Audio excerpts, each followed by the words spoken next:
chapter, brethren and sisters. What a chapter that is.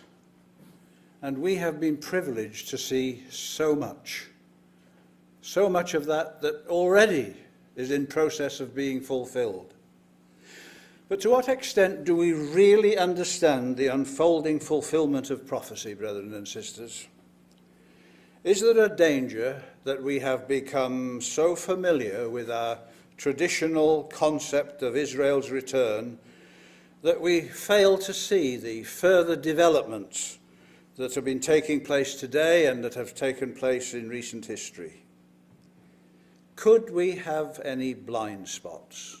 Because we don't want them, do we? We want a clear vision. Are we stuck in a 19th century mould and therefore cannot update our vision of the fulfillment of Bible prophecy? Well, I don't mean to suggest that our traditional understanding has been wrong. Not at all. But there has been over 150 years passed since Brother Thomas published his book, Elpis Israel. 150 years of history and development that has brought us that much closer to the coming of Christ and the establishment of the kingdom in Israel. We have witnessed the vindication of much of what Brother Thomas wrote, and we know his words very, very well. There is then, he wrote, a partial and primary restoration of the Jews before the manifestation, or before the advent of Christ, as he wrote in an earlier edition, which is to serve as the nucleus or basis of future operations in the restoration of the rest of the tribes after he has appeared in the kingdom. The pre-adventual colonization of Palestine will be on purely political principles, and the Jewish colonists will return in unbelief of the messiahship of Jesus and of the truth as it is in him. They will emigrate thither as agriculturists and traders. Elpis Israel, 1849. And today, we are privileged to see the pre-adventual restoration, brothers and sisters. It is now in front of our eyes, and we have got rather used to it. It doesn't seem to have the impact upon us as it did upon earlier brethren and sisters. You know, a little while ago, I discussed this passage in Elpis Israel with the well-known historian, Sir Martin Gilbert. It was just a short time before he died, a few months ago. I thought you would be interested in his comments when this passage from Elpis Israel was pointed out to him. And this is what he had to say. Sir Martin, Elpis Israel was written over 150 years ago, and the author, Dr. John Thomas, made some remarkable predictions of the Jewish return, basing his remarks on Bible prophecy. How do you view this, first as a historian, and then as a Jewish person? As a historian, I find it very inspiring that someone from a religious perspective should really be so aware of the historical currents of that time. Not just aware of them, but foreseeing them very clearly. So that in 1849, he's talking about, first of all, events which began in 1882. That is, as he puts it so rightly, the political return of individual Jews to set up farming colonies. And then the prediction that there would have to be a power, what in those days was called the powers, a great power, which would essentially liberate the land so that the Jews could form their commonwealth. There he uses the phrase commonwealth. And it was to be some years before this happened. There was a precedent, Palmerston's giving us part of Britain's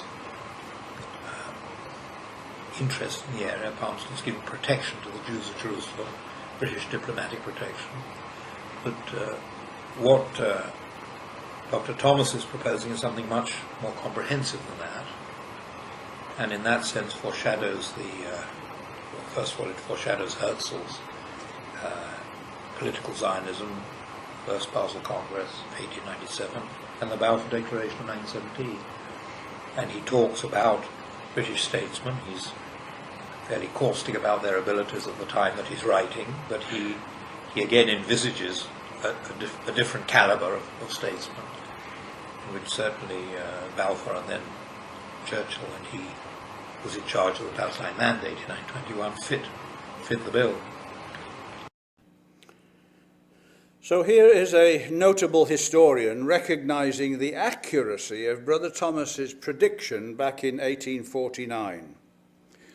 He noted the political nature of the return, as well as the farmers and the traders working to establish a commonwealth. If you look up that word commonwealth in the Oxford Dictionary, it defines it as follows: an independent state or community. And that, brothers and sisters, is exactly what emerged on May the 14th, 1948. With that understanding, we can say that Brother Thomas, in a sense, foresaw the state of Israel. It's an incredible situation that has come about. The words again, where the pre-adventual colonization of Palestine will be on purely political principles.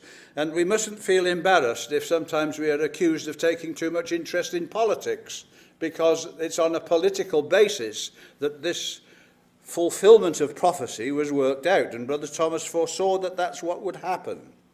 The Jewish colonists would return in unbelief of the messiahship of Jesus. And we've seen that. And of the truth as it is in him. And they still to this day don't understand the truth as it is in Jesus. They will emigrate thither, says Brother Thomas, as agriculturists and traders. And so they did, in the hope of ultimately establishing their commonwealth. And so, brothers and sisters, when we look at the prophecies, and we look at the fulfillment of these prophecies, we see exactly these things coming to pass. For example, if we turn to Ezekiel chapter 34, we will see in Ezekiel 34, especially verse 13, 3 stages to the restoration of the Jews. Ezekiel 34:13 reads, I will bring them out from the people and gather them from the countries, and will bring them to their own land and feed them upon the mountains of Israel by the rivers and in all the inhabitant places of the country. That's exactly what happened. I've put on the screen the 3 stages. First of all, I will bring them out from the people and gather them from the countries. That happened from the late 1800s through to 1917 and so on. Second stage, I will bring them to their own land. They didn't have their own land, brothers and sisters, until 1948, but now they do. And the third section, I will feed them upon the mountains of Israel. And there were no Jews on the mountains of Israel until 1967, after that well-known war that took place in 1967. So our own Christadelphian community has involved itself in this process of political restoration, though that's the way it has been. The sort of thing I mean is, for example, back in the 19th century, Brother Roberts channeled clothes and funds in order to assist the colonization of Palestine by Jews. Here's a page out of one of the Christadelphian magazines, where the heading is The Christadelphian Contribution to Palestine Colonization. So we took an active part in what was taking place. Our attachment to the hope of Israel had a practical outlet, brothers and sisters, and this led to the assistance of immigrants, establishing small communities, such as, for example, Rosh Pinah. This is the settlement as it is today. But it came into being with the help of brethren and sisters back in the 19th century. They, despite their poverty, despite their poor circumstances, many of them gave what they could in order to further the purpose of God as they understood it from prophecy and from the purpose of God to become a help to the restoration of the Jewish people. Another place in Palestine, as it was then, was Zichron Yaakov in 1910. It was another settlement which brethren and sisters helped to establish. It's a long time ago now. But that same place, brothers and sisters, is there today, and you can visit it. This is Zichron Yaakov today. It has come into being in fulfillment of prophecy, but also through the prayers and the contribution of our earlier brothers and sisters. It was an expression of their belief. It was an expression of their hope. And then came the political breakthrough. 1917, the Balfour Declaration. His Majesty's government view with favour the establishment in Palestine of a national home for the Jewish people, and will use their best endeavours to facilitate the achievement of this object, and the rest of it you know. We know the history, brothers and sisters. Most of us in this room will be very familiar with these things. But do we still appreciate the hand of God being involved in all of this? Do we see that? It's so important, brothers and sisters, that we do. Can we still pick up the feeling generated in our community by that event when it happened? It's described by Brother Ladson in the Christadelphian for 1917. And what he wrote there is, I'll put it on the screen, the declaration of the sympathy of the British government in the establishment in Palestine of a national home for the Jews has thrilled the hearts of the brethren and sisters, the brethren of Christ in the world over. There would be few ecclesias where on the Sunday morning following the declaration the theme would not be joyfully enlarged upon, and the whole service in prayers, hymns, and anthems be warmly touched with the emotion generated by such a vindication of our faith. Can we still feel that, brothers and sisters? Or have we got so used to it that the impact isn't there anymore? The thing was done suddenly, striking for the moment, dumb with silence. It was just a few years after this that the San Remo Conference came into being, and that brought into being the Balfour Declaration. The British mandate now took on a particular shape. And up to this point, brothers and sisters, our earlier brethren had got it exactly right. We can't overlook that. We need to understand that they had got it absolutely right. Their understanding of Scripture was right up to that point. But in July 1920, there was a failure. The Jews did not want the national home. They were too comfortable in the lands of their dispersion. They repeated their history once again. Psalm 106, just to remind ourselves of it. Yea, they despised the pleasant land. They believed not his word. And so in the 1920s, things changed. And so things didn't turn out quite as we had hoped, as we had expected. Nothing against what our earlier brethren had written, but who foresaw the Holocaust? Do not the words of Scripture fill in some of the blanks, brothers and sisters, have a look at Ezekiel chapter 20 with me for a moment. Ezekiel chapter 20.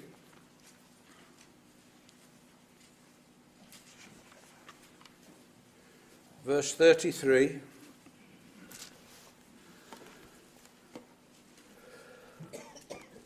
As I live, saith Yahweh, surely with a mighty hand and with a stretched out arm and with fury poured out will I rule over you. And I will bring you out from the people and will gather you out of the countries wherein you were scattered, with a strong hand and with a stretched out arm and with fury poured out. And I will bring you into the wilderness of the people, and there will I plead with you face to face, like as I pleaded with your fathers in the wilderness, in the land of Egypt. So will I plead with you, saith the Lord God. And I will cause you to pass under the rod, and I will bring you into the bond of the covenant. That's where it's going. So, brothers and sisters, we see a fulfillment of that. Note the phrase there, with fury poured out. It's repeated. It's there twice. It's there again through to verse 27. Note the repeated phrase. Why is it there twice? Could it suggest more than one fulfillment? The Tanakh, that's the Jewish translation of the Old Testament, translates that as with outpoured wrath. And I'd like you to notice that it is the language of the vials, the vials of wrath being poured out. And it was the time of the vials when this took place. You know, brothers and sisters, some years ago, I went to Jerusalem and I had the opportunity to speak with the vice president of Yad Vashem. I'm sure you know Yad Vashem. And in the 1980s, he was emphasizing to me the impact of the Holocaust upon the Jewish people. He said, how can you fathom 6 million killed? It's still making an impact on the Jewish people today. When you go to Israel and you talk to people, it's not long before the subject of the Holocaust comes up. But he said to me, he says, how can you fathom 6 million being killed? If 5 people are killed in a car crash, you can understand that. A bus with 45 people on, you can understand that. A plane crash, much larger, but you can still visualize it. You can understand that, you know, the plane has completely disappeared over the Pacific or somewhere. But 6 million? We cannot fathom, we cannot visualize it. That's what Reuven Daphne told me. And he was a very interesting man, because he had been parachuted behind Nazi lines during the Second World War to rescue some of the Jewish people from there. So he was an interesting man. He'd got first-hand experience of these things.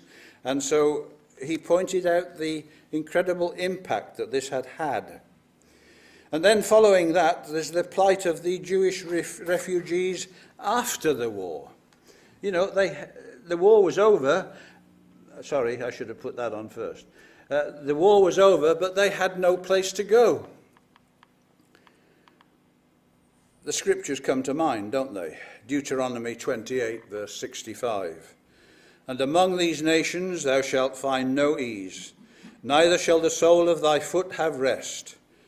But the Lord shall give thee there a trembling heart, and failing of eyes, and sorrow of mind. How literally those words were fulfilled. And we know they were. But do we know that history, brothers and sisters? Do we have an understanding of it? In general terms, yes, we do. But what did it mean? What did it mean, brothers and sisters, when the British Foreign Secretary, Ernest Bevin, who precipitated what Churchill called a squalid war against the Jews, what brought this about? How did it end up? Well, Bevin died suddenly in 1951, but he had been responsible for immense Jewish suffering among Holocaust survivors. I'm going to read you just one account. This was a member of a committee called the Joint, which was American Jews who went to Europe after the war and saw what was happening there. He wrote that 7.5 million Jews were inhabiting Europe before the war. 6.25 million had been killed or had died. In a confidential report since published, this writer says, "We have a situation in Europe today which gives us very little reason for optimism. We have a continent on which 5/6 of the Jewish population has been exterminated. We have a continent on which there are some 1,250,000 Jews left, Jews who are living under the most distressing conditions. It may be said, using a biblical phrase, that there is not a Jewish home in Europe today in which there is not one dead. And there are many Jewish homes in which there is not one living. Everybody is mourning for a father or a mother who has been deported and of whom no news has been heard, in mourning for children who have vanished, in mourning for some dear one and near one who will never be heard from again. There are children, thousands of them, who are without father and mother and without anybody to look after them." And then, describing the arrival of these survivors at the camps, he says, "They are literally without anything. They are without clothing. They are without shoes. They have no place to spend the night. They haven't a sou in their pockets. They have nothing to look forward to. I must tell you that many of them are swollen with hunger. Many of them cannot walk a step. Many of them need immediate medical attention and medical care. They cannot be put on their own. They cannot be told to shift for themselves. People are coming back who had been given up for the dead. They come in walking like ghosts, like shadows." These are people. They are real people. Brothers and sisters, surely we are touched with some feeling. And we put these things against the Scriptures. And we see in the Scriptures, brothers and sisters, the description which is so dramatically fulfilled in these things.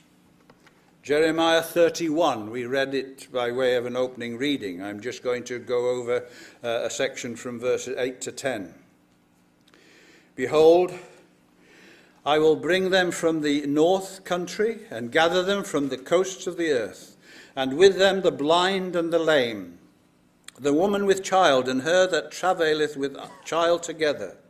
A great company shall return thither. They shall come with weeping, and with supplications will I lead them. I will cause them to walk by the rivers of waters in a straight way wherein they shall not stumble. For I am a father to Israel, and Ephraim is my firstborn. Hear the word of the Lord, O ye nations, and declare it in the isles afar off, and say, He that scattered Israel will gather him, and keep him as a shepherd doth his flock." And so we see the hand of God at work in these things that took place after the Second World War. This may refer to a yet future regathering, as some would see it, but don't let's overlook what has already happened, brothers and sisters. Don't let's overlook the plight of these Jewish people. Excuse me, but I just have to shed a skin.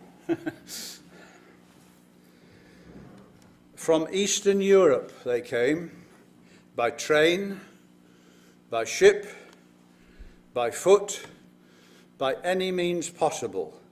And they came down from the north parts, exactly fulfilling what the prophecy had said. It was an incredible phase of history. And the photographs and the films are there for us to see today. Behold, I will bring them from the north country and gather them from the coasts of the earth, and with them the blind and the lame and the woman with child, and her that travaileth with child together. You can see all that happening on film that's available today. Yes, there were lame people there. There were women with child. There were those who were actually in the process of giving birth as they made their way on these ships to the promised land. A great company shall return thither.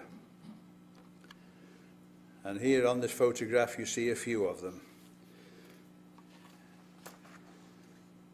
One film that you can see is called The Long Way Home. If you haven't seen it, I would recommend it to you. The Long Way Home, and it shows how that these Jewish people came over the Alps, all over through the part that was there.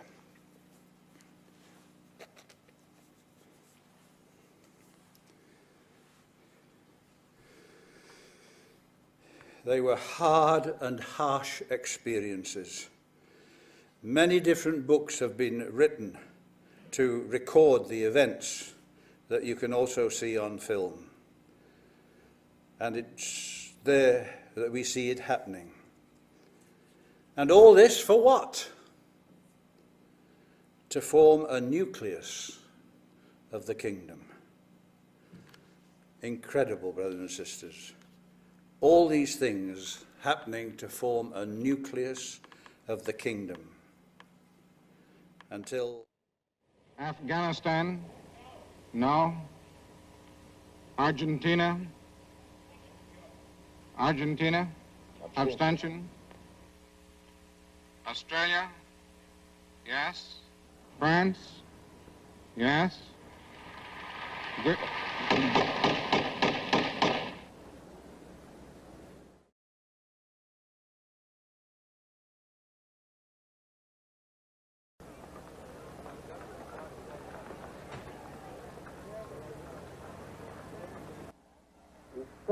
By virtue of the natural and historic right of the Jewish people and of the resolution of the General Assembly of the United Nations, we hereby proclaim the establishment of the Jewish state in Palestine to be called Israel. that thrilled our brothers and sisters when they saw that. My parents, my grandparents witnessed it. I was alive, but too young to appreciate what was happening. And one of the most famous parts of all this, of course, which turned the whole thing round, was the well-known ship, the Exodus. And some while ago, I was able to obtain a movie clip made by the captain of the ship, the Exodus.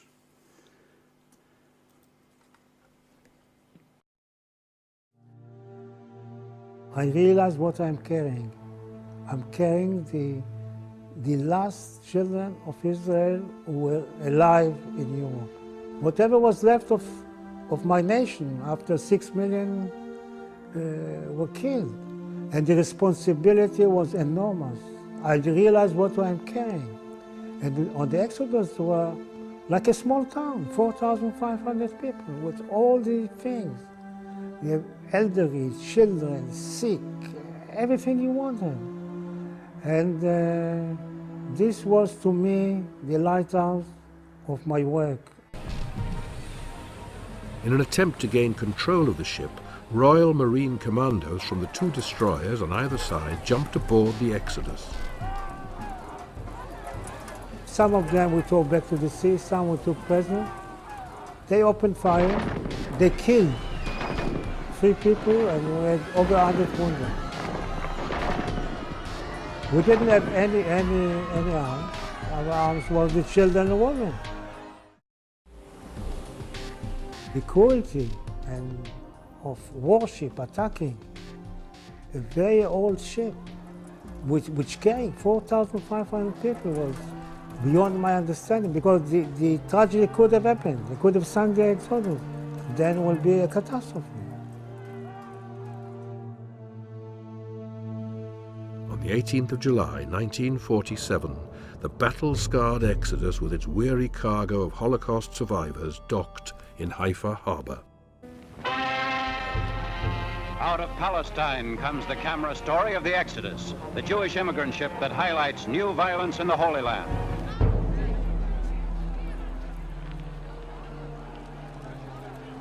The refugees were taken off the Exodus and transferred to 3 prison ships, 1,500 people on each ship.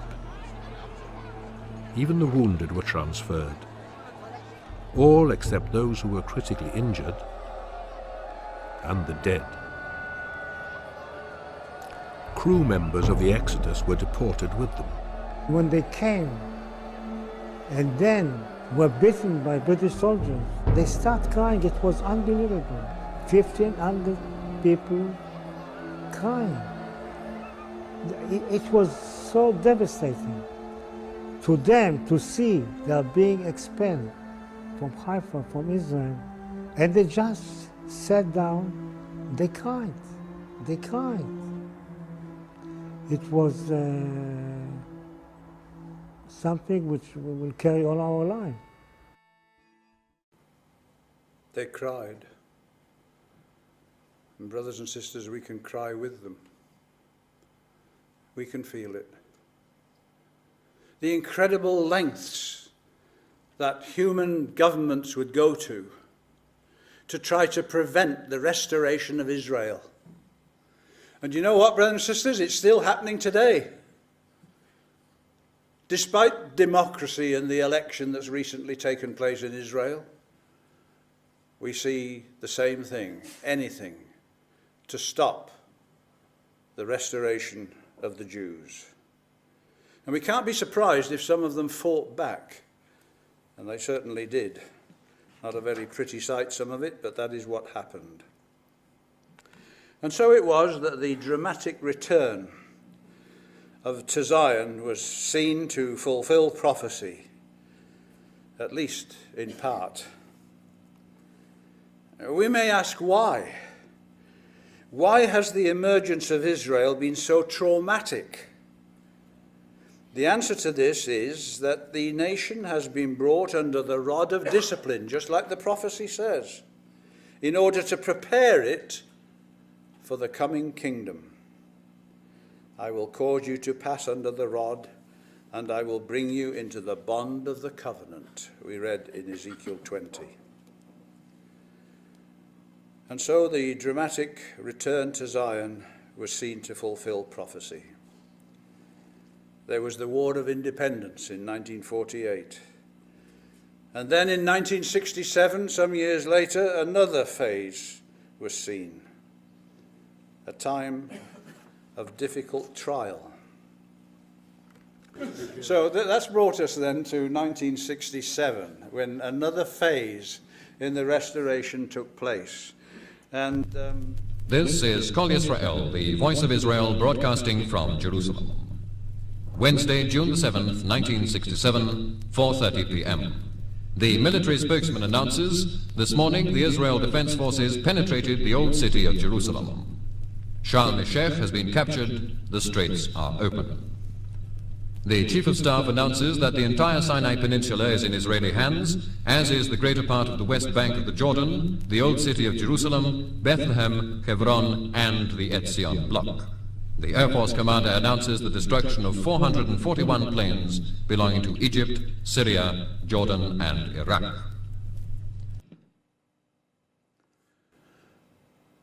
all ye inhabitants of the world and dwellers on the earth, see ye, when he lifteth up an ensign on the mountains, and when he bloweth the trumpet, hear ye.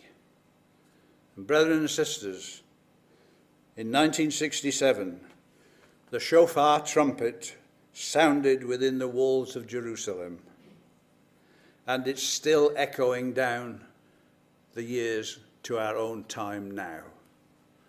And we can hear the echoes of it, brothers and sisters. We're seeing it in events. And so what we see is prophecy being fulfilled in our time. As God says through the prophet Joel, when I shall bring again the captivity of Judah and Jerusalem. And that is what happened in 1967. It was a victory, an amazing victory for the Jewish people. But it also cost many Israeli lives. We can talk sometimes a little too glibly about Israel's miraculous wars without remembering the boys, the fathers, the sons who were lost in those battles, loved ones who were killed and wounded. We're talking, brothers and sisters, not just about Jews, we're talking about people. People with feelings, with relatives, with all these things.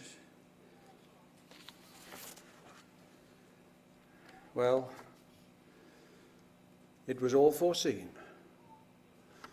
And it was all foreseen by our brother Thomas. Judah, Jerusalem, and the mountains of Israel. It was in Eureka, volume 3, that John Thomas wrote in 1868, and so that's 100 years before 1967, he wrote, "There will have been a considerable gathering of Israelites upon the mountains of Israel before the invasion of the country by Gog and his capture of Jerusalem." Incredible foresight, brothers and sisters. Incredible foresight. 100 years before. And Brother Thomas is seeing that that was going to happen. And so we read the scriptures again. "I will bring them out from the people and gather them from the countries and will bring them to their own land and feed them upon the mountains of Israel, by the rivers and in all the inhabitant places of the country. I will feed them in a good pasture, and upon the high mountains of Israel shall their fold be." And you can go to the high mountains of Israel today, brothers and sisters, and you can see them. And in our second half, I'm going to take you with me to meet some of those people that are on the mountains of Israel. And there they are to be fed. There they will lie down in a good fold, and in a fat pasture shall they feed, upon the mountains of Israel. And so, brothers and sisters, we are thankful for the work of our earlier brethren that have brought these things to our attention. Let us not forget what they said. The truth is there are two stages in the restoration of the Jews. The first is before the Battle of Armageddon, and the second after it. There is then a partial and primary restoration of the Jews before the manifestation, which is to serve as the nucleus. You all know what a nucleus is, or a basis of future operations in the restoration of the rest of the tribes after he has appeared in the kingdom. The pre-adventual colonization of Palestine will be on purely political principles. And if we get a little bit excited sometimes about the political basis of Israel today, brothers and sisters, it's understandable. Because here we have it in our own writings. And so I asked Martin Gilbert, the historian, I thought, what do you think about it?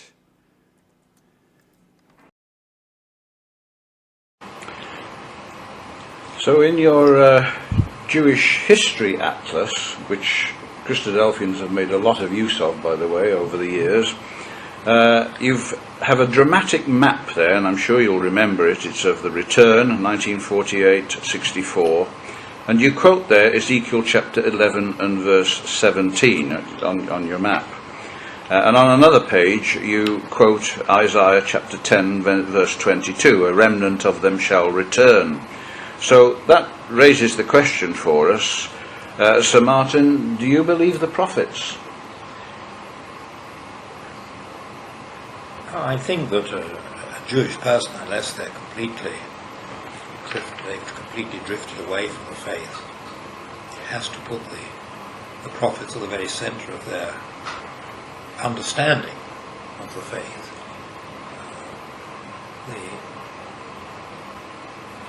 Without the prophets, in a sense, there's no evolving Judaism.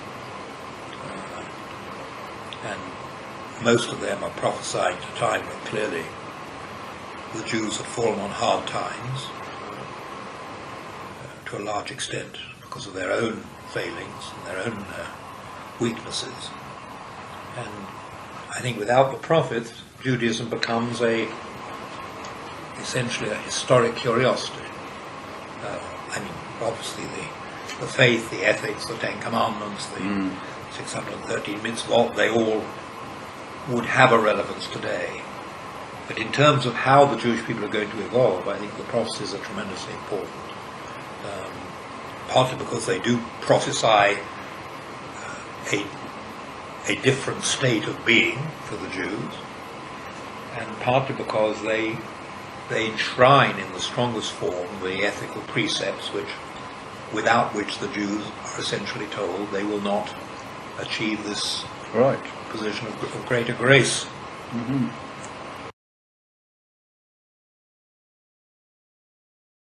Well, in as far as he understands them, he does, but more about that later.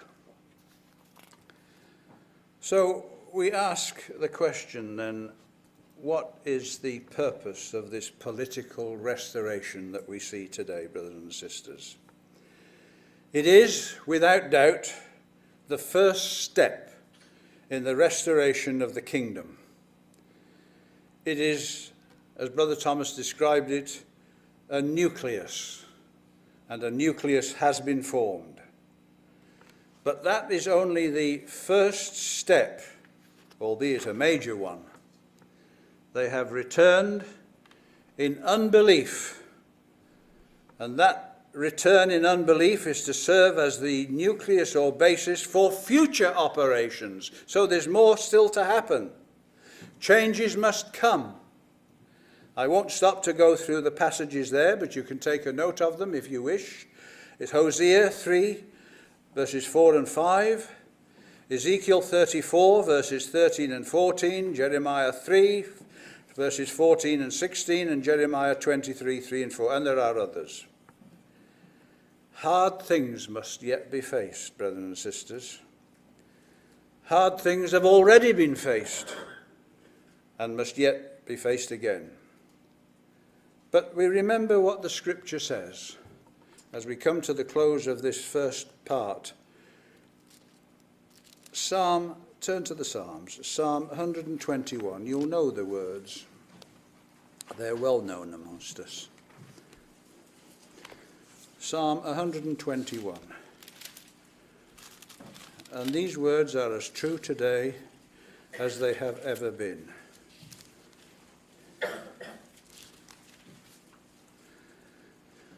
Psalm 121, and I'm reading verses 4 and 5.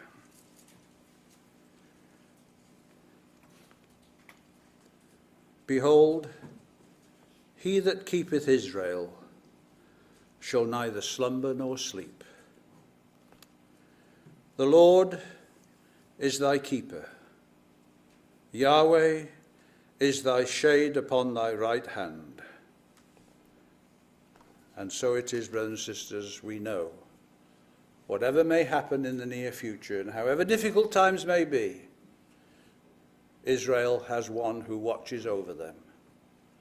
And at last, through the work of his Son particularly, he will bring into being that kingdom on earth upon which the throne of David, upon which the Lord Jesus Christ will sit.